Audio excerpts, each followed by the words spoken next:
This is Sam Hoover with the Institute for Justice, and I've just come from testifying for the Senate Commerce Committee here in Concord, New Hampshire, on two more housing bills. There's a lot of good stuff happening in New Hampshire on housing at the moment.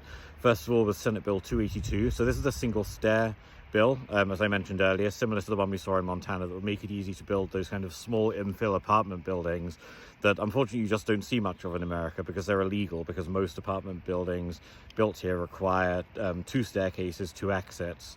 So you only have these big block-wide, large apartment buildings that, you know, not everyone wants. So that's a good bill, it'll make it easier to build, it's pro-property rights. And the other bill was Senate Bill 284, which is a minimum parking bill. So this would mean that you could only cities could only require a maximum or require a minimum one parking space per unit. You couldn't require any more than that.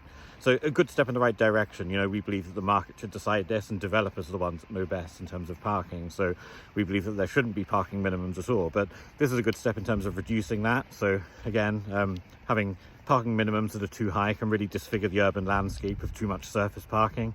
Some cities, you know, Louisville, Kentucky was a prime example. I was there, a great city, but so much of the downtown just scarred by the fact that it's devoted to surface parking and not more productive, pleasant uses. So a lot of good things happening on housing in New Hampshire at the moment. I'm excited to be here. I've been invited to go on a podcast actually to talk more about some of the good things I've seen happening here and how they reflect best practice around the country, you know, reflecting some of the good work that's going on in Montana as well with their Montana housing miracle. So it's good to be back here. Good to be somewhere snowy after the heat of Texas.